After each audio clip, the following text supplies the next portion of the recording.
ನಮಸ್ಕಾರ ವೀಕ್ಷಕರೇ, welcome to stocks Kannada. ಬನ್ನಿ, ಇವತ್ತಿನ ವಿಡಿಯೋದಲ್ಲಿ ಒಂದು ಇವಿ ಸೆಕ್ಟರ್ಗೆ ಸಂಬಂಧಪಟ್ಟಂತೆ ಲೇಟೆಸ್ಟ್ ನ್ಯೂಸ್ ಇದೆ. ಅದಕ್ಕೆ ಸಂಬಂಧಪಟ್ಟಂಥ ಸ್ಟಾಕ್ನ ಮಾಹಿತಿ ಕೂಡ ಇದೆ. ಹಾಗೆಯೇ ಒಂದು ಎನರ್ಜಿ ಸೆಕ್ಟರ್ಗೆ ಸಂಬಂಧಪಟ್ಟಂಥ ಲೇಟೆಸ್ಟ್ ನ್ಯೂಸ್ ಕೂಡ ಇದೆ. ಅದಕ್ಕೆ ಸಂಬಂಧಪಟ್ಟಂಥ ಸ್ಟಾಕ್ನ ಮಾಹಿತಿ ಕೂಡ ಇದೆ. ಎರಡು ಇಂಟ್ರೆಸ್ಟಿಂಗ್ ಇವೆ. ಎರಡನ್ನು ಕೂಡ multi bagger huge multi bagger ಆಗೋದನ್ನು ತಡೆಯಲಿಕ್ಕೆ ಯಾರಿಂದನೂ ಸಾಧ್ಯ ಇಲ್ಲ ಅನ್ನೋ ಥರ ಇವಾಗಿನ ಪರಿಸ್ಥಿತಿ ಇದೆ. ಅದರಲ್ಲೂ ಒಂದು ಸ್ಟಾಕ್ ಕೂಡ 100% ದೊಡ್ಡ ಮಲ್ಟಿ ಬ್ಯಾಗರ್ ಆಗೋ ಎಲ್ಲ ಪೊಟೆನ್ಷಿಯಲ್ ಇದೆ. ಅವು ಯಾವ್ಯಾವ ಸ್ಟಾಕು, ಕಂಪ್ನಿ ಏನಿದೆ, ಏನು ಬಿಸ್ನೆಸ್ ಇದೆ, fundamental as well as technical ಎಲ್ಲ ಅನಲೈಸ್ ಮಾಡೋಣ. ವಿಡಿಯೋ ಸ್ವಲ್ಪ ದೊಡ್ಡದಾದರೂ ಕೂಡ ದಯವಿಟ್ಟು ನೋಡಿ, ಇಂಟ್ರೆಸ್ಟಿಂಗ್ ಮಾಹಿತಿ ಇದೆ. ಮಾಹಿತಿ ಇಷ್ಟ ಆದರೆ ದಯವಿಟ್ಟು ಚಾನಲ್ಗೆ ಸಬ್ಸ್ಕ್ರೈಬ್ ಮಾಡಿ, ಹಾಗೆ ಕಮೆಂಟ್ ಬಾಕ್ಸ್ನಲ್ಲಿ ಕಮೆಂಟನ್ನು ಡ್ರಾಪ್ ಮಾಡಿ ಮತ್ತು ಫಸ್ಟ್ ಲೈಕ್ ಮಾಡಿ. Thank you friends. ನೋಡೋಣ ಬನ್ನಿ, ಕಂಪ್ಲೀಟ್ ವಿಡಿಯೋ ನೋಡೋಣ ಬನ್ನಿ. ನೋಡಿ, ಇಂಡಿಯಾದ್ದು ಮಾರ್ಕೆಟ್ನಲ್ಲಿ ಕನ್ಸಿಡರ್ ಮಾಡಿದಾಗ ಫ್ಯೂಚರ್ ಈಗ ಇ ವಿ ಸೆಕ್ಟರ್ನಲ್ಲಿ ದೊಡ್ಡ ಫ್ಯೂಚರ್ ಇದೆ ಅಂತ ಹೇಳ್ಬೋದು. Future proofing E V market, E V charging ಆಗಿರ್ಬೋದು, ಇ ವಿ ವೆಹಿಕಲ್ಸ್ ಆಗಿರ್ಬೋದು, ಎಲ್ಲದರಲ್ಲೂ ಒಂದು ಫಂಟಾಸ್ಟಿಕ್ ಒಂದು ಮೂಮೆಂಟಮ್ ಸ್ಟಾರ್ಟ್ ಆಗಿದೆ ಅನ್ಬೋದು. Indian E V market potential likely to touch ₹20 trillion by 2030. ನೋಡಿ, 20 ಟ್ರಿಲಿಯನ್ ಇಂಡಿಯನ್ ರುಪೀಸ್ 2030ರಲ್ಲಿ ದೊಡ್ಡ ಮಾರ್ಕೆಟ್ ಕ್ರಿಯೇಟ್ ಆಗುತ್ತೆ, ಇಷ್ಟೊಂದು ದೊಡ್ಡ ಅಮೌಂಟಿನ ಅಂತ ಒಂದು ಯೂನಿಯನ್ ಮಿನಿಸ್ಟರು, ಟ್ರಾನ್ಸ್ಪೋರ್ಟ್ ಮಿನಿಸ್ಟರು ಹೇಳಿಕೆ ಕೊಟ್ಟಿದ್ದಾರೆ. 20 ಟ್ರಿಲಿಯನ್ ಇಂಡಿಯನ್ ರುಪೀಸ್ ಅಂದರೆ ಅದು ಚಿಕ್ಕ ಪುಟ್ಟ ಅಮೌಂಟ್ ಅಲ್ಲ, ಹ್ಯೂಜ್ ಅಮೌಂಟು. ಅಂದರೆ ನಮ್ಮ ಇಂಡಿಯನ್ ಇ ವಿ ಸೆಕ್ಟರ್ಗೆ ಹ್ಯೂಜ್ ಬೂಸ್ಟಪ್ ಆಗೋ ಎಲ್ಲ ಚಾನ್ಸಸ್ ಇದೆ. ಹಾಗೆ ಇದಕ್ಕೆ ಸಂಬಂಧಪಟ್ಟಂತೆ ಒಂದು ಲೇಟೆಸ್ಟ್ ನ್ಯೂಸ್ ಇದೆ ನೋಡಿ. ಇವತ್ತು ಒಂದು ಲೇಟೆಸ್ಟ್ ನ್ಯೂಸ್ ಬಂದಿದೆ, exclusive. FAME to be replaced by PM E-Drive as cabinet moves 10,900 crores EV push. FAME ಅಂತ ಮೊದಲೊಂದು ಸ್ಕೀಮ್ ಇತ್ತು ಇಂಡಿಯಾದಲ್ಲಿ, ಇದೇ ಗೌರ್ಮೆಂಟು, ಸೆಂಟ್ರಲ್ ಗೌರ್ಮೆಂಟ್ ಮಾಡಿದ್ರು. ಈಗ ಅದನ್ನು ರಿಪ್ಲೇಸ್ ಮಾಡಿಬಿಟ್ಟು PM E-Drive ಅಂತ ಹೆಸರಿಟ್ಟಿದ್ದಾರೆ. ಇವತ್ತು ಕ್ಯಾಬಿನೆಟ್ನಲ್ಲಿ ಅನೌನ್ಸ್ ಮಾಡಿದ್ದಾರೆ. Cabinet moves 10,900 crores for EV push. E V ಸೆಗ್ಮೆಂಟ್ಗೆ 10,900 ಕೋಟಿ ಕೊಡ್ತೀವಿ ಅಂತ ಹೇಳಿದ್ದಾರೆ. ಅದರಲ್ಲೂ ಸ್ಪೆಷಲಿ ಇಲೆಕ್ಟ್ರಿಕ್ ಬಸ್ಸಸ್ಗಳಿಗೆ ಜಾಸ್ತಿ ಒತ್ತು ಕೊಡ್ತಿದ್ದಾರೆ. ಫೇಮ್ ಅಂದ್ರೇನು ಇನ್ನೊಂದು ನಿಮ್ಗೆ ಗೊತ್ತೇ, ನಾನು ಫೇಮ್ ಅಷ್ಟಂದೆ. ಫೇಮ್ ಅಂದ್ರೇನು, faster adoption of manufacturing of electric vehicles. Faster adoption and manufacturing of electric vehicles ಅಂತ ಫೇಮ್ ಅಂತಾರೆ. ಅದನ್ನು ರಿಪ್ಲೇಸ್ ಮಾಡಿಬಿಟ್ಟು ಇವಾಗ ಪ್ರಧಾನ ಮಂತ್ರಿ ಇ ಡ್ರೈವ್ ಅಂತ ಹೆಸರಿಟ್ಟಿದ್ದಾರೆ. ಓಕೆ, ಇಡ್ಲಿ. ಅದಕ್ಕೆ ದುಡ್ಡು ರಿಲೀಸ್ ಮಾಡ್ತೀನಿ, ದುಡ್ಡು ಅಪ್ರೂವ್ ಮಾಡ್ತೀನಿ ಅಂತ ಕ್ಯಾಬಿನೆಟ್ ಹೇಳಿದೆ. ನೋಡಬೇಕು ಯಾವಾಗ ಅಪ್ರೂವ್ ಮಾಡ್ತಾರೆ. ಬಟ್ ಇದೊಂದು ಪಾಸಿಟಿವ್ ಸೆಂಟಿಮೆಂಟ್ ಕ್ರಿಯೇಟ್ ಆಗಿದೆ. 10,900 ಕೋಟಿ ಬಿಗ್ ಅಮೌಂಟ್ ಇ ವಿ ಸೆಕ್ಟರ್ಗೆ ಕೊಡ್ತಾ ಇದ್ದಾರೆ. ಕಂಪ್ಲೀಟ್ ಇ ವಿ ಸೆಕ್ಟರ್ಗೆಲ್ಲ ಅದು ಯಾವುದಕ್ಕೆ ಜಾಸ್ತಿ ಒಂದು ದುಡ್ಡು ಸಿಗುತ್ತೆ ನೋಡೋಣ ಬನ್ನಿ. ನೋಡಿ, government is set to replace the FAME 3 scheme with the PM E-Drive initiative focused on boosting electric vehicle adoption. The Union Cabinet will likely approve 10,900 crore outlay for public transport electrification and EV subsidies. ನೋಡಿ, public transport electric ವೆಹಿಕಲ್ಸ್ಗಳಿಗೆ ಒಂದು ಜಾಸ್ತಿ ದುಡ್ಡನ್ನು ಕೊಡಬೇಕಂತ decide ಮಾಡಿದ್ದಾರೆ ಕ್ಯಾಬಿನೆಟ್ಟಲ್ಲಿ. Public transport ಅಂದಾಗ ನಮ್ಮ ಮುಂದೆ ಬರೋದು ಯಾವುದು, ರೈಲ್ವೆ ಬರುತ್ತೆ. ರೈಲ್ವೆದನ್ನು ಬಿಟ್ಟು ಬಿಡಿ, ಅದರದ್ದು ಬೇರೆ ಡಿಪಾರ್ಟ್ಮೆಂಟ್ ಇದೆ, ಅದು ಆಲ್ರೆಡಿ ಎಲೆಕ್ಟ್ರಿಫಿಕೇಶನ್ ಆಗಿದೆ. ಇನ್ನು ಬರೋದು ಯಾವುದು ಪಬ್ಲಿಕ್ ಟ್ರಾನ್ಸ್ಪೋರ್ಟ್ ಅಂದಾಗ ನ್ಯಾಚುರಲಿ ಬಸ್ಸಸ್ಗಳು ಬರ್ತವೆ, ಮತ್ತು ಟ್ಯಾಕ್ಸಿಗಳು ಬರ್ತವೆ. ಈ ಥರ ಎಲ್ಲ ಕಾರ್ಸ್, ಪ್ಯಾಸೆಂಜರ್ ಕಾರ್ಸ್ ಆಗಿರ್ಬೋದು, ಈ ಥರ ಎಲ್ಲ ಬರ್ತವೆ. ಅದರಲ್ಲೂ ಮೇನ್ ಪಬ್ಲಿಕ್ ಟ್ರಾನ್ಸ್ಪೋರ್ಟ್ ಅಂದಾಗ ಎಲ್ಲ ಸ್ಟೇಟ್ನಲ್ಲೂ ಬಸ್ಸನ್ನು ಮೇನ್ ಪಬ್ಲಿಕ್ ಟ್ರಾನ್ಸ್ಪೋರ್ಟ್ ಅಂತ ಕನ್ಸಿಡರ್ ಮಾಡ್ತಾರೆ. ಅದಕ್ಕೆ ಜಾಸ್ತಿ ದುಡ್ಡು ಸಿಗ್ತಾ ಇದೆ. ಹೀಗಾಗಿ ಬಸ್ಸನ್ನು ಜಾಸ್ತಿ ಪ್ರೊಡಕ್ಷನ್, ಇ ವಿ ಬಸ್ಸಸ್ಗಳನ್ನು ಪ್ರೊಡಕ್ಷನ್ ಮಾಡ್ತಕ್ಕಂಥ ಕಂಪ್ನಿ ಯಾವುದು ನಿಮ್ಮೆಲ್ಲರಿಗೂ ಗೊತ್ತೇ ಇದೆ. ಹೌದು ಸ್ನೇಹಿತರೆ, ಆ ಕಂಪ್ನಿಯ ಡೀಟೇಲ್ಸ್ ನೋಡೋಣ.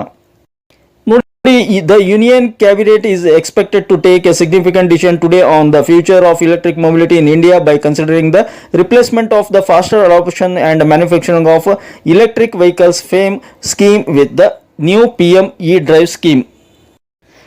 ನೋಡಿ, ಅದರಲ್ಲಿ ಇನ್ನೊಂದು ಇಂಪಾರ್ಟೆಂಟ್ ಕ್ಲಿಯರ್ ಕಟ್ ಆಗಿ ಹೇಳಿದ್ದಾರೆ, ಅನೌನ್ಸ್ ಮಾಡಿದ್ದಾರೆ ನೋಡಿ.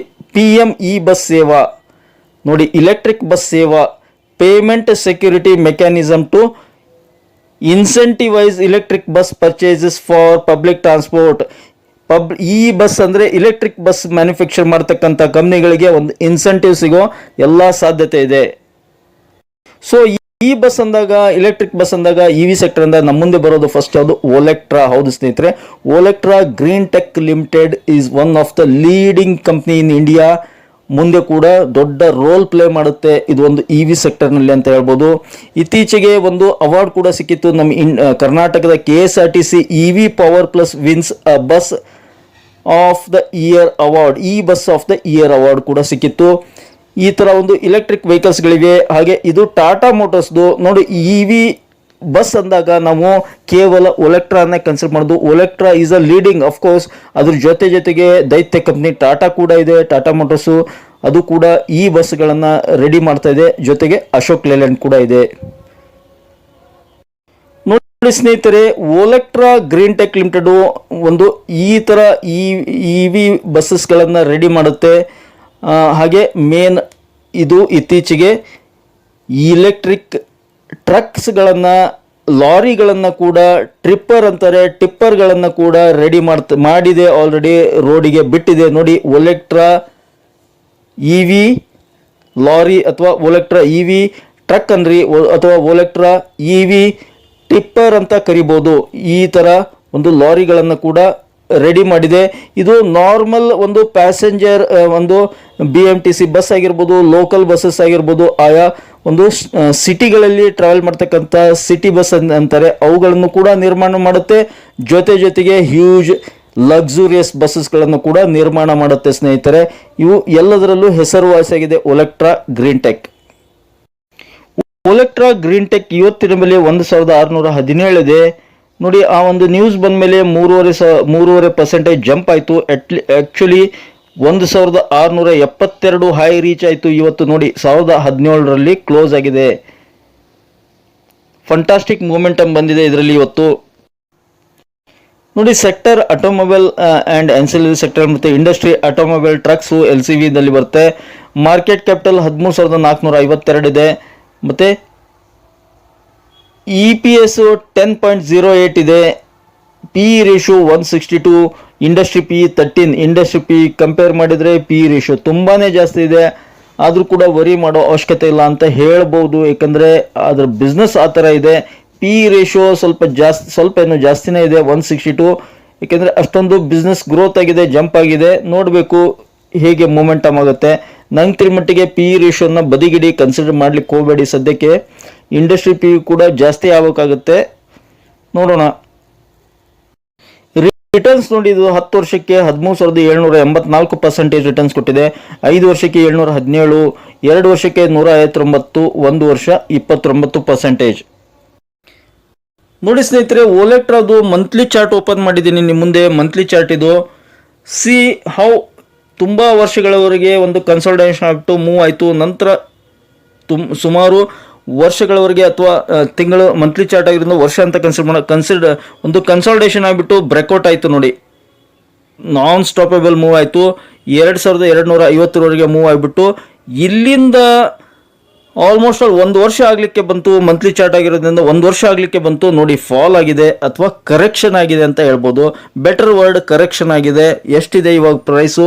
1617 ಇದೆ. ಬೆಟರ್ ಪ್ರೈಸ್ ಟು ಒಂದು ರೀಸನೇಬಲ್ ಪ್ರೈಸ್ನಲ್ಲಿ ನಮಗೆ ಸಿಗ್ತಾ ಇದೆ ಅಂತ ಅನ್ಕೋಬೋದು. ಏಕೆಂದರೆ ಮತ್ತೆ ಇವಾಗ ಅಪ್ ಮೂವ್ ಆದರೆ 2000ಕ್ಕಿಂತ ಕಡಿಮೆ ಬೆಲೆಯಲ್ಲಿ ಸಿಗೋ ಸಾಧ್ಯತೆ ಸಿಗಲ್ಲ ಮುಂದಿನ ದಿನಗಳಲ್ಲಿ. ಏಕೆಂದರೆ ನೋಡಿ, ಇಲ್ಲೊಂದು ಕನ್ಸಾಲ್ಟೇಷನ್ ಆಯಿತು, ಹ್ಯೂಜ್ ಅಪ್ ಮೂವ್ ಬಂತು. ಸೊ ಇಷ್ಟೊಂದು ಅಪ್ ಮೂವ್ ಬಂದ ಮೇಲೆ ಆಲ್ಮೋಸ್ಟ್ ಆಲ್ 1.5-2 ವರ್ಷ ಕಂಟಿನ್ಯೂ ಅಪ್ ಮೂವ್ ಆದಮೇಲೆ ಒಂದು ಕನ್ಸಾಲ್ಟೇಷನ್ ನ್ಯಾಚುರಲಿ ಬಂದೇ ಬರುತ್ತೆ. ಪೋಲ್ ಆ್ಯಂಡ್ ಫ್ಲ್ಯಾಗ್ ಪ್ಯಾಟರ್ನ್ ಕೂಡ ಇಲ್ಲಿ ನಿರ್ಮಾಣ ಆಗಿದೆ. ಅಂದರೆ it may move like this, upside move ಆಗಲಿಕ್ಕೆ ರೆಡಿ ಆಗಿದೆ ಅಂತ ನನಗೆ ಅನ್ನಿಸ್ತಾ ಇದೆ ಚಾರ್ಟ್ ನೋಡಿದರೆ. ಮತ್ತು ಅದಕ್ಕೆ ಸಂಬಂಧಪಟ್ಟಂತೆ ಇಲ್ಲಿ ನೋಡಿ, ಇಂಟ್ರೆಸ್ಟಿಂಗ್ RSI ಕೂಡ 67 ಇದೆ. RSI 60+ ಮಂತ್ಲಿ ಚಾರ್ಟ್ನಲ್ಲಿದ್ದರೆ ಒಂದು ಪಾಸಿಟಿವ್ ಅಂತ ಕನ್ಸಿಡರ್ ಮಾಡ್ತಾರೆ ಸಾಕಷ್ಟು ಅನಲಿಸ್ಟು. ನಾನು ಕೂಡ ಇದನ್ನು ಬಲವಾಗಿ ನಂಬ್ತೀನಿ. ಮಂತ್ಲಿ ಚಾರ್ಟ್ನಲ್ಲಿ RSI ಏನಾದರೂ ಎಬೋವ್ 60 ಇದ್ದರೆ ಅದನ್ನು ನಾವು ಪಾಸಿಟಿವ್ ಆಗಿ ಕನ್ಸಿಡರ್ ಮಾಡಬೇಕಾಗತ್ತೆ. ಅಂದರೆ ಅಪ್ ಟ್ರೆಂಡ್ ಸ್ಟಾರ್ಟ್ ಆಗುತ್ತೆ ಅಂತ ಅರ್ಥ. ಸೊ 1617 ಇದೆ. It may move towards first 2000 target ಇಲ್ಲಿದೆ ನೋಡಿ. ಇದನ್ನು ಕ್ರಾಸ್ ಆತಂದರೆ 2200 ಈಸಿಲಿ, 2500, 3000 ಈ ಥರ ಮೂವ್ ಆಗ್ಬೋದು. ಶಾರ್ಟ್ ಟರ್ಮ್ ಮತ್ತು ಲಾಂಗ್ ಟರ್ಮ್ ಎರಡನ್ನು ಕನ್ಸಿಡರ್ ಮಾಡಬೇಕಾಗುತ್ತೆ. ಇವತ್ತು ಹೂಡಿಕೆ ಮಾಡಿದ್ವಿ ನಾಳೆನೇ ಮೂವ್ ಆಗಂದ್ರೆ ಹೇಗೆ ಸಾಧ್ಯ ಆಗಲ್ಲ. ಇವೆಲ್ಲ ನೋಡಿ ಲಾಂಗ್ ಟರ್ಮ್ ಪಾಸ್ಪೆಕ್ಟಿವ್ ವ್ಯೂ ಮಾಡ್ತಕ್ಕಂಥ ಸ್ಟಾಕ್ಗಳು, ಕಂಪ್ನಿಗಳು, ಬಿಸ್ನೆಸ್ ಆ ಥರ ಇರುತ್ತೆ. ಹೀಗಾಗಿ ಲಾಂಗ್ ಟರ್ಮ್ ನೋಡಿ, ಇಲ್ಲಿ ಯಾರ್ಯಾದರೂ ಇನ್ವೆಸ್ಟ್ ಮಾಡಿದರೆ ನೋಡಿ, ಇಲ್ಲಿ ಮೂವ್ ಆಯಿತು, ಇಲ್ಲಿಂದ ಇಲ್ಲಿ ಇನ್ವೆಸ್ಟ್ ಮಾಡಿದವರು ತಾಳ್ಮೆಯಿಂದ ವೇಟ್ ಮಾಡಿದರೆ ಅವ್ರಿಗೆ ದುಡ್ಡು ಸಿಕ್ಕಿರುತ್ತೆ. ಇಲ್ಲಿ ಇನ್ವೆಸ್ಟ್ ಮಾಡಿದವರು ತಾಳ್ಮೆಯಿಂದ ವೇಟ್ ಮಾಡಿದರೆ ಅವ್ರಿಗೆ ಹ್ಯೂಜ್ ದುಡ್ಡು ಸಿಕ್ಕಿರುತ್ತೆ. ಯಾಕೆಂದರೆ ಇಲ್ಲಿವರೆಗೆ ರೀಚ್ ಆಯಿತು. ಅವರು ಇಲ್ಲಿ ಕನ್ಸಾಲ್ಟೇಷನ್ ಆಯಿತು, ತಾಳ್ಮೆ ಇಲ್ಲದೇ ಅದರಿಂದ ಹೊರಗಡೆ ಬಂದಿದ್ದರೆ, ಎಕ್ಸಿಟ್ ಆಗಿದ್ದರೆ ನೋಡಿ ನಂತರ ಮೂವ್ ಆಗಿದೆ, ಅಪ್ಸೈಡ್ ಮೂವ್ ಆಗಿದೆ. ಇವಾಗ ಇಲ್ಲಿ ಯಾರ್ಯಾರು ಇನ್ವೆಸ್ಟ್ ಮಾಡಿದ್ದಾರೆ ಟಾಪ್ನಲ್ಲಿ ಅವರು ಕೂಡ ಎಕ್ಸಿಟ್ ಆಗಿರ್ತಾರೆ ಮೋಸ್ಟ್ ಆಫ್ ದ ಪೀಪಲ್ ಅನ್ಕೋತೀನಿ. ಯಾಕಂದರೆ 600-700 ಪಾಯಿಂಟ್ ಹೈದಿಂದ ಒಂದು ಕರೆಕ್ಷನ್ ಆಗಿದೆ. ಸೊ ಇಲ್ಲಿ ಬಂದಿದೆ. ಇಲ್ಲಿ ಯಾರ್ಯಾರು ಇನ್ವೆಸ್ಟ್ ಮಾಡ್ತಾರೆ ಅವ್ರಿಗೆ ಒಳ್ಳೆ ಅಪಾರ್ಚುನಿಟಿ ಅಂತ ಹೇಳಲಿಕ್ಕೆ ಇಷ್ಟಪಡ್ತೀನಿ. 1600 best opportunity. It may move upside ready ಆಗ್ತಾ ಇದೆ ಅಂತ ನನಗೆ ಅನಿಸ್ತಾ ಇದೆ ವೈಯಕ್ತಿಕ. ನೀವು ಸ್ಟಡಿ ಮಾಡಿ, ಇದನ್ನೇ ನಂಬಲಿಕ್ಕೆ ಹೋಗಬೇಡಿ. ಪ್ರಮೋಟರ್ಸು 50%, 8.58, FIIs 0.11, ಮ್ಯೂಚುವಲ್ ಫಂಡ್ಸು ಹಾಗೆ 41% ನಾನ್ ಇನ್ಸ್ಟಿಟ್ಯೂಷನ್. ನೆಕ್ಸ್ಟ್ ಸ್ಟಾಕ್ ಬಂದ್ಬಿಟ್ಟು ವಿಂಡ್ ಎನರ್ಜಿಯಲ್ಲಿ ಹೆಸರುವಾಸಿಯಾಗಿರ್ತಕ್ಕಂಥ ಸುಜಲಾನ್ ಎನರ್ಜಿ ಲಿಮಿಟೆಡ್. ಹೌದು ಸ್ನೇಹಿತರೆ, ಸುಜಲಾನ್ ಈಸ್ ಅ ಫಂಟಾಸ್ಟಿಕ್. ಈಗ ಅದಕ್ಕೆ ಸಂಬಂಧಪಟ್ಟಂಥ ಲೇಟೆಸ್ಟ್ ನ್ಯೂಸ್ ಕೂಡ ಇದೆ. ಇದಕ್ಕೆ ವಿಂಡ್ ಟರ್ಬೈನ್ ಅಂತಾರೆ. ಅದನ್ನು ಮಾಡೋದ್ರಲ್ಲಿ ತುಂಬ ಒಂದು ಲಾರ್ಜೆಸ್ಟ್ ವಿಂಡ್ ಟರ್ಬೈನ್ ಜನರೇಟರ್ ಅಂತ ಹೇಳ್ಬೋದು ಸುಜಲಾನ್ ಕಂಪ್ನಿ. ಇದಕ್ಕೆ ಸರಿಸಾಟಿ ಯಾವುದೂ ಇಲ್ಲ. ಇದಕ್ಕೆ competitor one and only wind ಎನರ್ಜಿಯಲ್ಲಿ ಅಂದರೆ ಅದು ಯಾವುದು ಐನಾಕ್ಸ್ ವಿಂಡ್ ಮಾತ್ರ. ಬೇರೆ ಬೇರೆ ಕಂಪ್ನಿಗಳು ಕೂಡ ಮಾಡ್ತವೆ ಚಿಕ್ಕ ಪುಟ್ಟ ರೇಷೋದಲ್ಲಿ. ಆದರೆ ಇಷ್ಟು ಲಾರ್ಜೆಸ್ಟ್ ವಿಂಡ್ ಎನರ್ಜಿಯನ್ನು ಮಾತ್ರ ಉತ್ಪಾದನೆ ಮಾಡ್ತಕ್ಕಂಥ ಯಾವುದು ಸುಜಲಾನ್ ಬಿಟ್ಟರೆ ಐನಾಕ್ಸ್ ಇದೆ. ಆದರೆ ಐನಾಕ್ಸನ್ನು ಹಿಂದೆ ಹಾಕಿಬಿಟ್ಟು ಇದು ಫಂಟಾಸ್ಟಿಕ್ ಒಂದು ರ್ಯಾಲಿ ಪಡಿತಾ ಇದೆ, ಮುಂದೆ ಹೋಗ್ತಾ ಇದೆ. ಕೇವಲ ಶೇರು ಬೆಲೆಯಲ್ಲಿ ಮಾತ್ರ ಅಲ್ಲ, ಬಿಸ್ನೆಸ್ನಲ್ಲಿ ಕೂಡ ಸಾಕಷ್ಟು ಮುಂದುವರಿತಾ ಇದೆ ಸುಜಲಾನ್ ಎನರ್ಜಿ. ಇದಕ್ಕೆ ಸಂಬಂಧಪಟ್ಟಂತೆ ಲೇಟೆಸ್ಟ್ ನ್ಯೂಸ್ ಕೂಡ ಇದೆ. ಹಾಗೆ ಈ ಸ್ಟಾಕು ಎಷ್ಟು ಮೂವ್ ಆಗ್ಬೋದು, ಏನು ಟಾರ್ಗೆಟ್ ಇದೆ ಅಂತ ಅದನ್ನು ಕೂಡ ಡಿಸ್ಕಸ್ ಮಾಡೋಣ. ನೋಡಿ ಸ್ನೇಹಿತರೆ, ಸುಜಲಾನ್ ಎನರ್ಜಿ ನಿಮಗೆಲ್ಲ ಗೊತ್ತೇ ಇದೆ ಅನ್ಕೊತೀನಿ. ಒಂದು ಲಾಸ್ಟ್ ಇಯರ್, ಜಾಸ್ತಿ ವರ್ಷ ಬೇಡ, ಕಳೆದ ವರ್ಷ ಅಥವಾ 1.5-2 ವರ್ಷದ ಕೆಳಗಡೆ ಕೇವಲ ಅದರ ಬೆಲೆ 7 ರೂಪಾಯಿ ಇತ್ತು ನೋಡಿ. ತುಂಬ ಆವಾಗಿನ ಕಾಲದಲ್ಲಿ 1-2 ವರ್ಷದ ಕೆಳಗಡೆ ಇದ್ರ ಬಿಸ್ನೆಸ್ ಕೂಡ ಅಷ್ಟಕ್ಕಷ್ಟೇ ಇತ್ತು, ಮತ್ತು ತುಂಬ ಸಾಲದಲ್ಲಿತ್ತು. ಸಾಕಷ್ಟು ಅನಲಿಸ್ಟ್ ಏನು ಹೇಳ್ತಾ ಇದ್ರು ಟಿ ವಿಯಲ್ಲಿ ಆಗಿರ್ಬೋದು, ಬೇರೆ ಬೇರೆ ಎಕನಾಮಿಕ್ ಮ್ಯಾಗಝಿನ್ಗಳಲ್ಲಿ, ಈ ಸುಜಲಾನ್ ಎನರ್ಜಿ ಒಂದು ವೀಕ್ ಕಂಪ್ನಿ, ತುಂಬ ಡೆಪ್ಟ್ ಇದೆ, ಅದರ ಮೇಲೆ ಯಾವುದೇ ಬಿಸ್ನೆಸ್ ಇಲ್ಲ, ಅದಕ್ಕೆ ಏನೋ ಒಂದು ಗ್ರೋತ್ ಇಲ್ಲ, ಫ್ಯೂಚರ್ ಇಲ್ಲ, ಈ ಥರ ಎಲ್ಲ ಕಮೆಂಟ್ಸ್, ನೆಗೆಟಿವ್ ಕಮೆಂಟ್ಸ್ ಬರ್ತಾ ಇತ್ತು. ನಂತರ ನೋಡಿ ಇದರ ಪಯಣ ಸ್ಟಾರ್ಟ್ ಆಯಿತು. ಸಾಲ ಕಡಿಮೆ ಆಗ್ತಾ ಬಂತು. ಇತ್ತೀಚೆಗೆ ಸಾಲ ಇಲ್ಲನೇ ಅನ್ಬೋದು, ಸಾಲನೂ ಮುಕ್ತ ಆಗಿದೆ. ಹಾಗೆ ಫಂಟಾಸ್ಟಿಕ್ ಒಂದು ರೆವೆನ್ಯೂ ಗ್ರೋತ್ ಆಗ್ತಾ ಇದೆ, ಮತ್ತು ಒಳ್ಳೊಳ್ಳೆ ಆರ್ಡರ್ಸ್ಗಳ ಸುರಿಮಳೆ ಆಗ್ತಾ ಇದೆ. ಅದಕ್ಕೆ ನೋಡಿ from a struggling past to a promising future, ಅದಕ್ಕೆ ಹೇಳಿರೋದು. ನೋಡಿ, ಒಂದು ಕಂಪ್ನಿ ಆಗಿರ್ಬೋದು, ಒಬ್ಬ ವ್ಯಕ್ತಿ ಆಗಿರ್ಬೋದು, ಸೋಲಿನಲ್ಲಿದ್ದಾಗ ಅಥವಾ ಒಂದು ಲಾಸ್ನಲ್ಲಿದ್ದಾಗ ಎಲ್ಲರೂ ಒಂದು ತೆಗಳುವುದು, ಬೈಯುವುದು, ಒಂದು ಬ್ಯಾಡ್ ಕಮೆಂಟ್ಸ್ ಮಾಡೋದು ಅದು ಸಹಜವಾಗಿ. ಅದೇ ವ್ಯಕ್ತಿ ಅಥವಾ ಅದೇ ಒಂದು ಕಂಪನಿ ಒಂದು ಮುಂಚೂಣಿಗೆ ಬಂದಾಗ ಅಥವಾ ಮುನ್ನೆಲೆಗೆ ಬಂದಾಗ, ಪ್ರಾಫಿಟ್ನಲ್ಲಿದ್ದಾಗ, ಹೆಸರುವಾಸಿಯಾದಾಗ ಎಲ್ಲರೂ ಅದನ್ನು ಹೊಗಳಕ್ಕೆ ಸ್ಟಾರ್ಟ್ ಮಾಡ್ತಾರೆ. ಅದೇ ಇವಾಗ ಸುಜಲಾನ್ನಲ್ಲಿಯೂ ಆಗ್ತಾ ಇದೆ. From a struggling past to a promising future, Suzlon Energy is at the forefront of India's wind energy revolution, but is its current stock valuation too optimistic? ಇದೇನು ಜಾಸ್ತಿನ ಅಂತ ಅದು ಕೂಡ ಕೇಳ್ತಾ ಇದ್ದಾರೆ.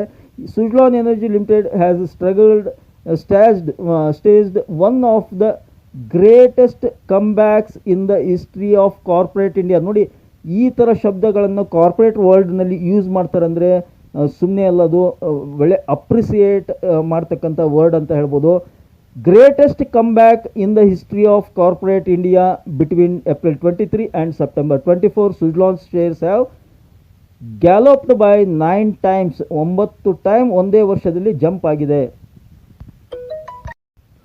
ನೋಡಿ, ನಿನ್ನೆ September 10, 24 ಅಂದರೆ ನಿನ್ನೆ Suzlon Energy secures order for wind turbines worth 1166 megawatt from NTPC Green Energy Limited. NTPC ನಿಮಗೆಲ್ಲ ಗೊತ್ತಿದೆ ಅಂತ ದೈತ್ಯ ಕಂಪ್ನಿಯಿಂದ ಒಂದು ಬಿಗ್ ಆರ್ಡರ್ ಸಿಕ್ಕಿದೆ. 1166 ಮೆಗಾವ್ಯಾಟ್ ಜನರೇಟ್ ಮಾಡಲಿಕ್ಕೆ ವಿಂಡ್ ಟರ್ಬೈನ್ಗಳ ಆರ್ಡರ್ ಸಿಕ್ಕಿದೆ. This is important. ನಾನು ನಿಮ್ಗೆ ಹೇಳಿದೆ, ವಿಂಡ್ ಟರ್ಬೈನ್ ಮಾಡೋದರಲ್ಲಿ ಇದು ಅತ್ಯಂತ largest company, biggest company Suzlon ಅಂತ ಹೇಳಿದೆ. ಅದಕ್ಕೆ ಇದಕ್ಕೆ ಆರ್ಡರ್ ಸಿಕ್ಕಿದೆ. ಸುಜ್ಲಾನ್ ಎನರ್ಜಿಗೆ NTPC ಕಡೆಯಿಂದ 1166 ಮೆಗಾವ್ಯಾಟ್ದ ಆರ್ಡರ್ ಸಿಕ್ಕಿದೆ. ಅಂದರೆ ಹ್ಯೂಜ್ ಆರ್ಡರ್, ಬಿಗ್ ಆರ್ಡರ್. ಅದಕ್ಕೆ ಏನು ಖುಷಿ ಆಗಿಬಿಟ್ಟಿದೆ ಸುಜ್ಲಾನ್ ಎನರ್ಜಿ CEO ಅವ್ರಿಗೆ. ಅವ್ರು ಹೇಳ್ತಾರೆ ನೋಡಿ, Suzlon CEO on big order win. Suzlon CEO cause it is a role model contract. Fantastic word from a company CEO ಅಂತ ಹೇಳ್ಬೋದು. ಒಬ್ಬ ಕಂಪ್ನಿ CEO ಈ ಥರ ಒಂದು ಒಳ್ಳೆಯ ಹೇಳಿಕೆಗಳನ್ನು ಒಂದು ಪ್ರೆಸ್ ಮುಂದೆ ಮಾಹಿತಿ ಕೊಟ್ಟಾಗ, ಹೇಳಿದಾಗ ಅದು ಸಿಕ್ಕಾಪಟ್ಟೆ ಪಾಸಿಟಿವ್ ಇಂಪ್ಯಾಕ್ಟ್ ಆಗುತ್ತೆ ಆ ಕಂಪ್ನಿ ಮೇಲೆ. ಸ್ನೇಹಿತರೆ ನೆನಪಿಡಿ, ನೋಡಿಬೇಕಂದ್ರೆ ಸುಜ್ಲಾನ್ ಶೇರು ಕಂಟಿನ್ಯೂ ಮೂವ್ ಆಗ್ತಾ ಹೋಗುತ್ತೆ. Within a short period 100 reach ಹಾಗೆ ಆಗುತ್ತೆ. Within a short period 100 reach ಆಗುತ್ತೆ. The contract that underpins the 1166 megawatt order that Suzlon Energy received today from NTPC Green is a role model contract, says Jairam Prasad, CEO Suzlon. Jairam Prasad ಅಂತ CEO ಇದ್ದಾರೆ ಸುಜ್ಲಾನ್, ಅವ್ರು ಹೇಳಿದ್ದಾರೆ. ಹೀಗಾಗಿ ಸುಜ್ಲಾನ್ ಎನರ್ಜಿಯನ್ನು ಖಂಡಿತ consider ಮಾಡಿ ಅದರ ಒಂದು ಫಂಡಮೆಂಟಲ್ಸು, ಟೆಕ್ನಿಕಲ್ಸು ನೋಡಲಿಕ್ಕೆ ಪ್ರಯತ್ನ ಪಡೋಣ. ಸುಜ್ಲಾನ್ ಎನರ್ಜಿ ಲಿಮಿಟೆಡ್ ಇವತ್ತಿನ ಬೆಲೆ 81 ಇದೆ ನೋಡಿ. 5% ಅಪ್ಪರ್ ಸರ್ಕ್ಯೂಟ್ ಸ್ಟಾರ್ಟ್ ಆಗಿದೆ. ಇದರಲ್ಲಿ ಇನ್ನೇನು ತಡ ಇಲ್ಲ, 100 ಈಸಿಲಿ ರೀಚ್ ಆಗುತ್ತೆ, ಬೇಗನೆ ರೀಚ್ ಆಗ್ಬೋದು ಅಂತ ನನಗೆ ಅನಿಸ್ತಾ ಇದೆ. ನೋಡಿ ಸ್ನೇಹಿತರೆ, ಸುಜ್ಲಾನ್ ಎನರ್ಜಿಯನ್ನು ನಾನು ಒಂದು 2-3 ಸಲ ಕವರ್ ಮಾಡಿದ್ದೀನಿ. ಆಲ್ಮೋಸ್ಟ್ ಆಲ್ 38 ರೂಪಾಯಿ ಇದ್ದಾಗ ಕವರ್ ಮಾಡಿದ್ದೆ. ನನ್ನ ಒಂದು ಪ್ಲೇಲಿಸ್ಟ್ನಲ್ಲಿ ನೋಡಿ, 3 ತಿಂಗಳ ಕೆಳಗಡೆ ಸುಜ್ಲಾನ್ ಎನರ್ಜಿಯನ್ನು ಕನ್ಸಿಡರ್ ಮಾಡಿ, it is going to be a multi bagger ಅಂತ ಹೇಳಿದ್ದೆ. ನಾನು ಹೇಳಿ 3 ತಿಂಗಳಾಯಿತು, ಅಲ್ಲಿಂದ ದುಡ್ಡು ಡಬಲ್ ಆಗಿದೆ, ಶೇರ್ ಕೂಡ ಪ್ರೈಸು ಡಬಲ್ ಆಗಿದೆ. 38 ಇತ್ತು, ಇವಾಗ 81ಕ್ಕೆ ಬಂದಿದೆ. ನಂತರ ಇತ್ತೀಚೆಗೆ ಮೋಸ್ಟ್ ಒಳ್ಳಿ ಲಾಸ್ಟ್ ಮಂತ್ ಕೂಡ ಅದ್ರ ಬಗ್ಗೆ ಹೇಳಿದ್ದೆ. 70 ಇದ್ದಾಗ ಫಂಟಾಸ್ಟಿಕ್ ಒಂದು ಡೆವಲಪ್ಮೆಂಟ್ಸ್ ಆಗ್ತಾ ಇವೆ ಸುಜ್ಲಾನ್ನಲ್ಲಿ, ಕನ್ಸಿಡರ್ ಮಾಡಿ ಅಂತ. ನೋಡಿ, ಅಪ್ಸೈಡ್ ಮೂಮೆಂಟಮ್ ಸ್ಟಾರ್ಟ್ ಆಗ್ತಾ ಇದೆ. ಇದರ ಒಂದು ಚಿಕ್ಕ ಏನು ವಿಂಡ್ ಟರ್ಬೈನ್ ಎನರ್ಜಿ ಅನ್ನೆಲ್ಲ ಅದರ ಮಾಹಿತಿ ಕೊಡಲಿಕ್ಕೆ, company is A renewable energy solution provider and is in the business of manufacturing, project execution and operation and maintenance of wind turbine generators and sale of related components. It has installed 20+ gigawatt of wind energies in 17 countries. This is very important. ಅದಕ್ಕೆ ನಾನು consider ಮಾಡಿದ್ದೆ. ಕೇವಲ ಇಂಡಿಯಾದಲ್ಲಿ ಮಾತ್ರ ಅಲ್ಲ, 17 ದೇಶಗಳಲ್ಲಿ ಇದರ business establish ಆಗಿದೆ. 20+ ಗಿಗಾವ್ಯಾಟ್ ವಿಂಡ್ ಎನರ್ಜಿ ಇದರಿಂದ ಉತ್ಪಾದನೆ ಆಗ್ತಾ ಇದೆ. ವಿಂಡ್ ಟರ್ಬೈನ್ ಜನರೇಟರ್ಸ್ಗಳನ್ನು ತಾನು ಉತ್ಪಾದನೆ ಮಾಡೋದಲ್ಲದೆ ಬೇರೆ ಬೇರೆ ಕಂಪ್ನಿಗಳಿಗೂ ಕೂಡ ಕೊಡ್ತಾ ಇದೆ. ಇವಾಗ ಲೇಟೆಸ್ಟ್ ಆಗಿ NTPC ಕೂಡ ಆರ್ಡರ್ ಸಿಕ್ಕಿದೆ. This is the beauty of business. ಇದನ್ನು ಅರ್ಥ ಮಾಡ್ಕೋಬೇಕು ನಾವು. ಯಾವುದೇ ಒಂದು ಶೇರ್ನಲ್ಲಿ ಹೂಡಿಕೆ ಮಾಡುವಾಗ ಅದು ಬಿಸ್ನೆಸ್ ಏನಿದೆ, ಹೇಗಿದೆ, ಗ್ರೋತ್ ಇದೆ ಇಲ್ವಾ, ಫ್ಯೂಚರ್ನಲ್ಲಿ ಕಂಪ್ನಿ ಹೇಗಿದೆ, ಸಾಲ ಇದೆ ಇಲ್ವಾ, ಅದರ ಬಿಸ್ನೆಸ್ಸು ನಡೆಸ್ತಕ್ಕಂಥ ಪ್ರಮೋಟರ್ ಹೇಗಿದ್ದಾರೆ, ಅವನ್ನೆಲ್ಲ ಸ್ವಲ್ಪ ಸ್ಟಡಿ ಮಾಡಿಬಿಟ್ರೆ, ಫಂಡಮೆಂಟಲಿ ಸ್ವಲ್ಪ ಟೆಕ್ನಿಕಲ್ ನೋಡ್ಕೊಂಡ್ಬಿಟ್ರೆ ಸಾಕು, ಒಂದು ಭರವಸೆ ಮೂಡುತ್ತೆ. ಸೊ ವಿಂಡ್ ಟರ್ಬೈನ್ ಜನರೇಟರ್ನಲ್ಲಿ king, one of the king ಅಂತ ಹೇಳ್ಬೋದು. ಇದು ಕಾಂಪಿಟೇಟಿವ್ ಯಾರೂ ಇಲ್ಲ. ಯಾರಂದರೆ one and only Inox Wind Energy ಇದೆ. ಅದನ್ನು ಕೂಡ ಹಿಂದಕ್ಕೆ ಬಿಟ್ಟು ಮುಂದುವರಿತಾ ಇದೆ ಇದು. ಸೊ ಇದ್ರ ಬಗ್ಗೆ ಜಾಸ್ತಿ ಬೇಡ, ಬಿಸ್ನೆಸ್ ಬಗ್ಗೆ ಮಾಹಿತಿ ಹೇಳಿದ್ದೀನಿ ಅನ್ಕೊಂತೀನಿ. ಇನ್ನು ಟೆಕ್ನಿಕಲಿ ನೋಡ್ಬಿಡೋಣ. ಸೆಕ್ಟರ್ ಬಂದ್ಬಿಟ್ಟು capital goods, industry, electric equipment ಅಂತ ಇದೆ ಸುಜ್ಲಾನ್ದು. ಮಾರ್ಕೆಟ್ ಕ್ಯಾಪಿಟಲ್ ನೋಡಿ 1,11,783 ಕೋಟಿ. ನಾನು 3 ತಿಂಗಳ ಕೆಳಗಡೆ ವಿಡಿಯೋ ಮಾಡಿದಾಗ 50,000 ಕೋಟಿ ಮಾರ್ಕೆಟ್ ಕ್ಯಾಪಿಟಲ್ ಇತ್ತು. ನೋಡಿ, ಆಲ್ಮೋಸ್ಟ್ ಆಲ್ ಡಬಲ್ ಆಗಿದೆ ಮಾರ್ಕೆಟ್ ಕ್ಯಾಪಿಟಲು. ಮತ್ತು EPS 0.63 ಇದೆ. PE ರೇಷಿಯೋ 129 ಇದೆ. Industry PE 90. Dividend no dividend until now. ನೋಡಿ, 10 ಇಯರ್ಸ್ಗೆ 274% ರಿಟರ್ನ್ಸ್ ಕೊಟ್ಟಿದೆ. 5 ಇಯರ್ಸ್ 3,000%. 3 ವರ್ಷಕ್ಕೆ ಎಷ್ಟು 3,088%. 2 ವರ್ಷಕ್ಕೆ 830%. 1 ಇಯರ್ 240%. 6 ಮಂತ್ 101%. ಫಂಟಾಸ್ಟಿಕ್ ರಿಟರ್ನ್ಸ್ ಕೊಟ್ಟಿದೆ. ಇವತ್ತು ಅಪ್ಪರ್ ಸರ್ಕ್ಯೂಟ್ ಆಗಿದೆ, ನಾಳೆ ಕೂಡ ಅಪ್ಪರ್ ಸರ್ಕ್ಯೂಟ್ ಆದರೂ ಆಗ್ಬೋದು. ನೋಡಿ ಸ್ನೇಹಿತರೆ, ಇದು multi year chart, monthly chart ಅಂದಾಗ ಸಾಕಷ್ಟು ವರ್ಷಗಳ ಚಾರ್ಟು ಆಟ್ ಎ ಟೈಮ್ ಸಿಗುತ್ತೆ ನಿಮಗೆ. ಇಲ್ಲಿ ನೋಡಿ, 2006 ಇದೆ. ಇದನ್ನು 2007 ಅಂತ ಕನ್ಸಿಡರ್ ಮಾಡಿ. 2007ರಲ್ಲಿ ನೋಡಿ ಫ್ಲ್ಯಾಟ್ ಇತ್ತು. ಆಲ್ಮೋಸ್ಟ್ ಆಲ್ 100 ಇತ್ತು, 8500 8400. ಓಕೆ, ಅಲ್ಲಿಂದ ಮತ್ತೆ ಡ್ರಾಪ್ ಆಯಿತು ನೋಡಿ. ಕಂಪ್ಲೀಟ್ ಒಂದು 7-8 ವರ್ಷ ಫ್ಲ್ಯಾಟ್ನಲ್ಲಿದೆ. ಕೇವಲ 5 ರೂಪಾಯಿಂದ ಒಂದು 10-15 ರೂಪಾಯಿ ಒಳಗಡೆನೆ ಟ್ರೇಡ್ ಆಗ್ತಾ ಇದೆ. ಇತ್ತೀಚೆಗೆ ಒಂದು 5-6 ವರ್ಷಗಳಲ್ಲಂತರೂ 5ರಿಂದ 8 ರೂಪಾಯಿ ಒಳಗಡೆನೆ ಟ್ರೇಡ್ ಆಗ್ತಾ ಇತ್ತು. ಸಡನ್ ಆಗಿ ಬ್ರೇಕ್ಔಟ್ ಆಯಿತು ನೋಡಿ, ತಿರುಗಿ ನೋಡಿಲ್ಲ, ಇಲ್ಲಿಗೆ ಬಂದು ನಿಂತಿದೆ ಇವಾಗ. So this is ready for breakout. ಇದರ ಹಾಯ್ ಎಷ್ಟಿತ್ತು? 400ಕ್ಕಿಂತೂ ಹೆಚ್ಚಿಗೆ ಹಾಯ್, 400 ಎಬೋ ಇದೆ. ಅಲ್ಲಿಂದ ಕಂಟಿನ್ಯೂ ಲಾಸ್ ಆಗ್ತಾ ಆಗ್ತಾ ಕಂಪ್ನಿ ಡ್ರಾಪ್ ಆಗ್ತಾ ಬಂದಿತ್ತು ಪ್ರೈಸ್ ನೋಡಿ. ಇವಾಗ ಒಂದು cup pattern ready for cup pattern ರೆಡಿಗೆ ಆಗ್ತಾ ಇದೆ.